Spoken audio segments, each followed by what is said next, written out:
ओम शांति। 2 फरवरी 2022 बाबा के आज के महावाक्य हैं। बाबा समझाते, मीठे बच्चे, तुम अभी ईश्वरीय खजाने से पल रहे हो। तुम्हारा कर्तव्य है ज्ञान का खजाना बांटकर सबका कल्याण करना। प्रश्न है, माया की ग्रहचारी आने से बच्चे कौन सा वंडरफुल खेल करते हैं। बाबा समझाते, जब ग्रहचारी आती है तो ऐसे ऊंचे ते ऊंचे बाप, टीचर और सतगुरु तीनों को ही भूल जाते हैं। वंडर है जो अच्छे अच्छे निश्चय बुद्धि बच्चे भी कहते हम नहीं मानते। आश्चर्यवत सुनंती कथंती भागंती हो जाते हैं। आज मम्मा बाबा कहते, कल गुम हो जाते, पता ही नहीं चलता। लेकिन बाबा कहे फिर भी सब आएंगे, क्योंकि सबको शरणागति तो एक बाप के पास ही मिलनी है। तो बाबा कहते, भल कोई भागंती हो जाता है, लेकिन वापस तो यही आना है। गति सदगति तो यहीं से प्राप्त होनी है। तो बाबा को भी वंडर लगता है, भगवान मिला, भगवान के साथ तीन संबंध तो मेन जुड़े, बाप, टीचर और सतगुरु का। तो ऐसे बाप को भी छोड़कर बच्चे भाग जाते हैं, फारगति दे देते हैं। गीत है ओम नमो शिवाय, ओम शांति। ये गीत तो बच्चे समय प्रति समय सुनते भी हैं और अपने पारलौकिक परम पिता परमात्मा को याद भी करते हैं। याद हमेशा उनको किया जाता है जिससे कुछ ना कुछ सुख मिलता है। बनारस में शिव के मंदिर है, वहाँ बहुत जाते हैं और निराकार बाप को याद करते हैं। जैसे लक्ष्मी नारायण को सब याद करते हैं, क्योंकि उनके राज्य में सुख था। तभी राजा रानी की महिमा निकलती है। सारी दुनिया याद करती है ओ गॉड फादर। वे एक ही वर्ल्ड का फादर है और कोई तो वर्ल्ड का फादर नहीं है। वर्ल्ड का फादर है निराकार गॉड।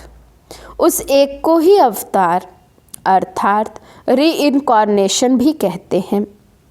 वे एक ही बाप है जिसको अपना सूक्ष्म व स्थूल शरीर नहीं है। ब्रह्मा, विष्णु, शंकर को भी सूक्ष्म शरीर है।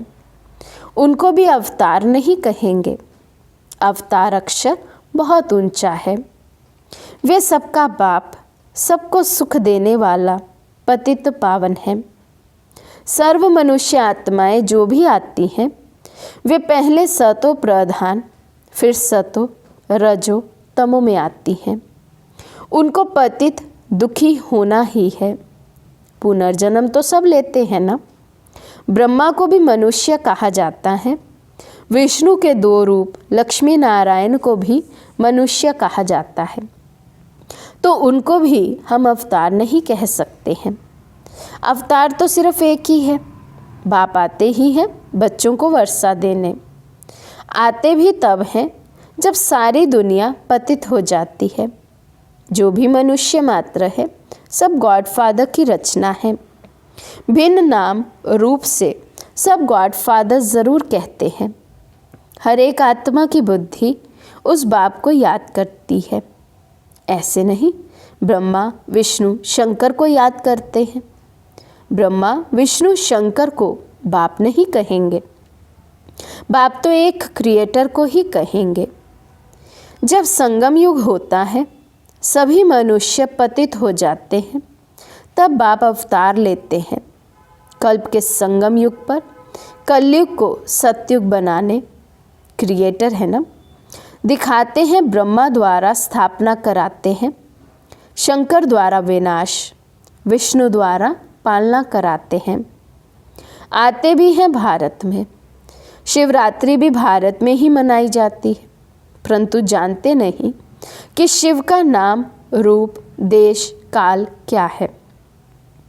बाप कहते हैं, मुझे ना जान सर्वव्यापी कह देते हैं, मेरी बहुत गलानी कर देते हैं, जिस कारण भारतवासी बिल्कुल ही पतित हो गए हैं। जब भारत में सब पतित आत्माएं बन जाती हैं तब फिर मैं आता हूँ। कलयुग में कोई भी पुण्य आत्मा, पवित्र आत्मा नहीं हो सकती। पवित्र दुनिया में पवित्र आत्माएं रहती हैं। उसको कहा जाता है संपूर्ण निर्विकारी दुनिया। उसकी भेंट में कलयुग है विशेष दुनिया। कलयुग के अंत और सत्युग के आदि को कहा जाता है संगम। द्वापर और त्रेता को नहीं मिलाएंगे। अंत माना सारी पुरानी दुनिया का अंत और नई दुनिया का आदि। सतयुग है पावन दुनिया, फिर कलाएं कमती होती जाती हैं। सतयुग त्रेता को भी एक समान नहीं रखेंगे। बाप कहते हैं बच्चे, मुझे बच्चों में नंबर वार ही पहचाना है। इस समय ही ये कहा जाता है क्योंकि माया सामने खड़ी है, घड़ी घड़ी भुला देती है। कहते हैं हम ब्रह्मा के बच्चे, शिव के पोतरे हैं। ये कहते भी भूल जाते हैं। बाबा कहते हैं अपने को बीके भी कहलाते हैं, मानते भी हैं हम शिव बाबा के बच्चे हैं, ब्रह्मा द्वारा बने हैं शिव बाबा के, लेकिन फिर भी भूल जाते हैं। अज्ञान में ऐसी बात कभी नहीं भूलेंगे। यहाँ सामने कह देते हैं कि हम ब्रह्मा के बच्चे नहीं हैं, एकदम भूल जाते हैं। इतना भूल जाते हैं जो फिर कभी याद भी नहीं करते हैं। ये एक बड़ा वंडर है। भारतवासी ये भी जानते हैं कि स्वर्ग बनाने वाला परम पिता परमात्मा है और नरक बनाने वाला माया रावण है। फिर दोनों ही बातें भूल जाते हैं। ना बाप को जानते, ना रावण को जानते। शिव को पूजते हैं और रावण को जलाते हैं। परंतु वंडर ये है, जिन्हों को पूजते हैं उनके ऑक्यूपेशन, बायोग्राफी का पता नहीं, और रावण जिसको जलाते हैं उनका भी पता नहीं कि रावण क्या चीज़ है। मनुष्य मात्र यथा राजा रानी तथा प्रजा, उसमें सब आ जाते हैं। सब तुच्छ बुद्धि हैं। बाप समझाते हैं और जो धर्म स्थापन करने आते हैं उनको री इनकारनेशन नहीं कहेंगे। अवतरण एक बाप का ही होता है भारत में, परंतु भारतवासी खुद ही भूल जाते हैं।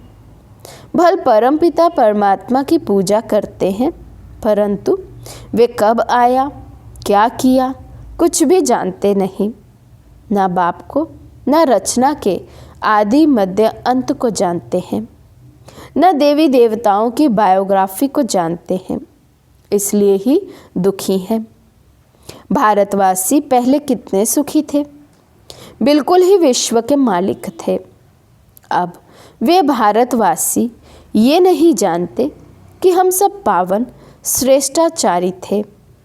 अगर थे तो कैसे बने, कुछ भी नहीं जानते। ये वंडर है। बाबा कहते खुद ही श्रेष्ठाचारी थे, भ्रष्ट बने। कैसे श्रेष्ठाचारी थे, कब थे भी या नहीं, बाबा कहते खुद भी भारतवासी कुछ नहीं जानते हैं। बाप कितना क्लियर कर समझाते हैं। किसको समझाएंगे? अपने बच्चों को समझाता हूँ।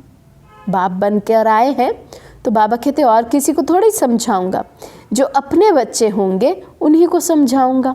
अपनों से ही तो उम्मीद होती है कि इन्हें समझाएंगे तो ये समझकर मेरी मत पर चलेंगे।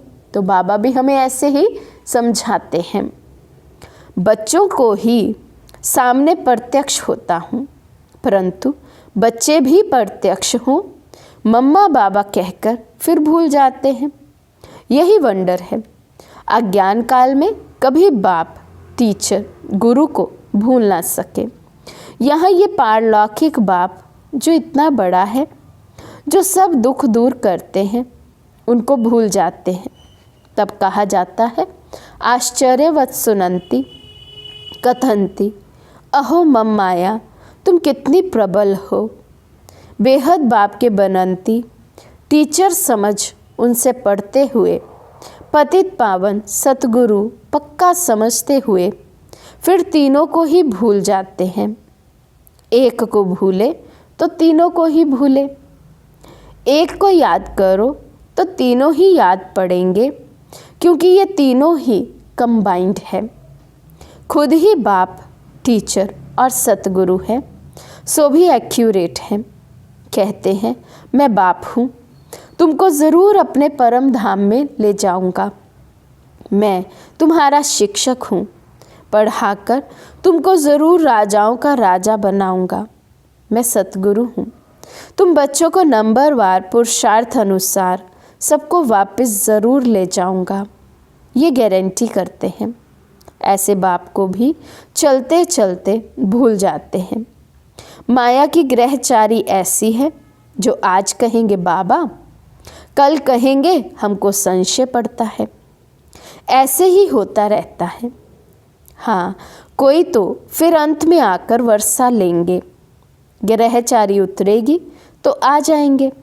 ऐसे ड्रामा में नोंद है, विनाश तो होना ही है, फिर किसकी शरण लेंगे। सबका सद्गति दाता तो एक ही है, सबको शरण में लेने वाला भी है। सब आकर माथा झुकाने वाले हैं, परंतु उस समय क्या कर सकेंगे। फिर ऐसा होगा तो इतनी भीड़ इकट्ठी आ ना सके। ये खेल ही बड़ा वंडरफुल बना हुआ है। इतनी भीड़ आकर क्या करेगी। फिर शीघ्र ही विनाश सामने आ जाएगा। हाँ, आवाज़ सुनेंगे कि बाप कहते हैं मुझे याद करो, अब वापस जाना है, बाकी मिलने से क्या फ़ायदा। बाबा डायरेक्शन देते हैं कि भल कोई विलायत में है तो भी बाप को याद करते रहो तो विक्रम विनाश होंगे, अंतमति सो गति हो जाएगी। सबको पैगाम तो मिलना ही है। एक जगह पर इतने थोड़ी मिल सकेंगे, परंतु ड्रामा बड़ा वंडरफुल बना हुआ है। सबको पता पड़ेगा कि फादर आया हुआ है। क्रिश्चियन सब थोड़ी पोप से मिलते हैं, सब पहुंच ना सके। ये भी सबको अंत में पता पड़ेगा कि बाप आया है, सबको लिबरेट कर ले जाएंगे। कितना बड़ा विनाश होना है। रुद्रमाला कितनी ज़बरदस्त है, उनकी भेंट में विष्णु की माला कितनी छोटी है। यूँ तो कहे कि ये सारी माला विष्णु की है। पहला पहला तो विष्णु ठहरा ना। ह्यूमैनिटी का ग्रेट ग्रेट ग्रैंडफादर ब्रह्मा ही ठहरा। ब्रह्मा ही फिर विष्णु बनते हैं। विष्णु के दो रूप हैं, लक्ष्मी नारायण। फर्क कुछ भी नहीं। ये बड़ी वंडरफुल बातें हैं। इसको सिमरन करते रहो तो खुशी भी रहे। बाबा ने समझाया है रीइनकार्नेशन सिर्फ एक को ही कहा जाता है, क्योंकि उनको अपना शरीर नहीं है और सबको अपना अपना शरीर है। बाबा को तो शरीर का लोन लेना पड़े, औरों को तो अपना अपना शरीर है। लोन लेने वाली चीज़ दूसरे की होती है। कोई भी आत्मा थोड़ी कहेगी कि हम लोन लेते हैं। आत्मा तो कहती है मेरा शरीर है। शिव बाबा तो कह ना सके कि ये मेरा शरीर है। वे सिर्फ आधार लेते हैं बच्चों को नॉलेज देने और योग सिखलाने।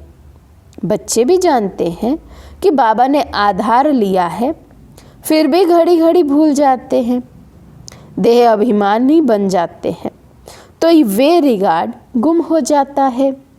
नहीं तो बाबा क्या चीज़ है, अगर जाने तो उनके फरमान पर ज़रूर चले। बाबा कहते यदि ये याद रहे कि भगवान हमें फरमान करते हैं, भगवान हमें ऑर्डर देते हैं, भगवान हमें श्रीमत दे रहे हैं, बाबा कहते ये याद रहे तो ज़रूर चले श्रीमत पर। लेकिन वो रिगार्ड बच्चों को बाबा का रहता ही नहीं है। वो वैल्यू ही नहीं पता है कि हमें भगवान मिले हैं, इसलिए बाबा कहते डिसरिगार्ड करते हैं, मानते ही नहीं बाबा की बात को। तो कदम कदम श्रीमत लेनी पड़े, परंतु माया भुला देती है। कभी श्रीमत पर, कभी आसुरी मत पर चल पड़ते हैं, कभी वे तरफ भारी वे हल्का, कभी उनकी मत पर कभी उनकी मत पर। एक ही शिव बाबा की श्रीमत पर चलते रहें तो ठीक, ऊपर भी चढ़ते रहें, परंतु अपनी मत पर भी चल पड़ते हैं। बाप जो डायरेक्शन आदि देते हैं उनको अमल में ज़रूर लाना पड़े। फिर कुछ भी हो जाता है तो कहेंगे ड्रामा में ऐसा था। राजधानी तो स्थापन होनी ही है, इसमें ज़रा भी फर्क नहीं पड़ सकता। मिलने लिए तो बहुत आते हैं, फिर घर गए तो खल्लास।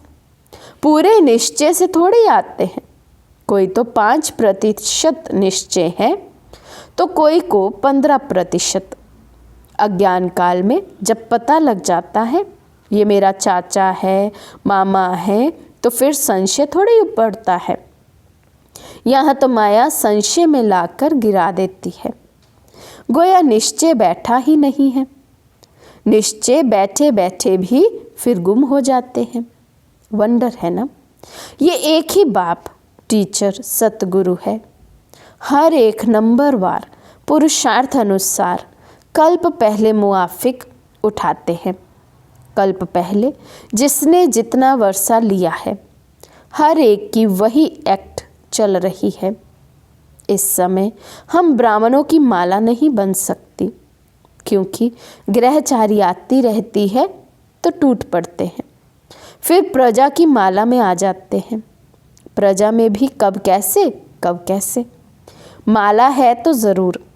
रुद्र माला और विष्णु की माला, ये है रूहानी माला, वे है जिस्मानी माला। इसको समझने की बड़ी अच्छी विशाल और स्वच्छ बुद्धि चाहिए। वफादार फरमान बरदार चाहिए, जो श्रीमत पर पूरा ध्यान देता रहे। शिव बाबा की कितनी बड़ी सर्विस है। कहते हैं पतित पावन आओ। बाबा पावन दुनिया स्थापन करते हैं, वही फिर पतित बनते हैं, फिर उनको ही पावन बनाने बाप को आना पड़ता है। कितना वंडरफुल पाठ बजता है इस समय। इसलिए बलिहारी इस समय परमपिता परमात्मा के पाठ बजाने की है। नंबर 1 यादगार है ही एक का, जो सब कुछ करते हैं उनकी ही जयंती मनाते हैं। जिसको बनाते हैं उनकी कितनी महिमा है। बाकी इस समय जो भी मनुष्य मात्र है सब पतित भ्रष्टाचारी है। सतयुग में थे श्रेष्ठाचारी परिस्तानी। कितना रात दिन का फर्क है। अभी हम शिव बाबा से वर्षा ले रहे हैं। अब हमको क्या मनाना है? मनाना होता है भक्ति मार्ग में। इस समय श्रीमत पर तुमको खूब पुरुषार्थ करना है, सर्विस करनी है। ये प्रदर्शनी पर समझाने की रस्म बड़ी अच्छी निकली है। ईश्वरीय सर्विस पर बच्चों को पूरा ध्यान देना है। जो ईश्वरीय खजाने से पलते हैं उनको तो पूरी सर्विस करनी है, जो जल्दी जल्दी मनुष्यों का कल्याण हो जाए। अच्छा, मीठे मीठे सिकी लदे बच्चों प्रति माता पिता बाप दादा का याद प्यार और गुड मॉर्निंग। रूहानी बाप की रूहानी बच्चों को नमस्ते। हम रूहानी बच्चों की रूहानी बाप दादा को दिल व जान सिख व प्रेम से नमस्ते नमस्ते नमस्ते जी। धारणा के लिए मुख्य सार। फर्स्ट पॉइंट, चढ़ती कला में जाने के लिए कदम कदम श्रीमत पर चलना है। बाप को यथार्थ पहचान कर देही अभिमानी बन पूरा रिगार्ड रखना है। सेकंड पॉइंट, ईश्वरीय सर्विस पर पूरा ध्यान देना है। याद से बुद्धि को स्वच्छ और विशाल बनाना है। आज का वरदान है, नॉलेज की लाइट और माइट द्वारा सोल कॉन्शियस रहने वाले समृति स्वरूप भव। नॉलेज की लाइट और माइट द्वारा सोल कॉन्शियस रहने वाले समृति स्वरूप भव। आपका अनादि रूप निराकार ज्योति स्वरूप आत्मा है और आदि स्वरूप है देवात्मा। दोनों स्वरूप सदा स्मृति में तब रहेंगे जब नॉलेज की लाइट माइट के आधार से सोल कॉन्शियस स्थिति में रहने का अभ्यास होगा। ब्राह्मण बनना अर्थात नॉलेज की लाइट माइट के स्मृति स्वरूप बनना। जो स्मृति स्वरूप है वे स्वयं भी संतुष्ट रहते और दूसरों को भी संतुष्ट करते हैं। स्लोगन: साधारणता में महानता का अनुभव करना ही महान आत्मा बनना है। साधारणता में महानता का अनुभव करना ही महान आत्मा बनना है। अच्छा, ओम शांति।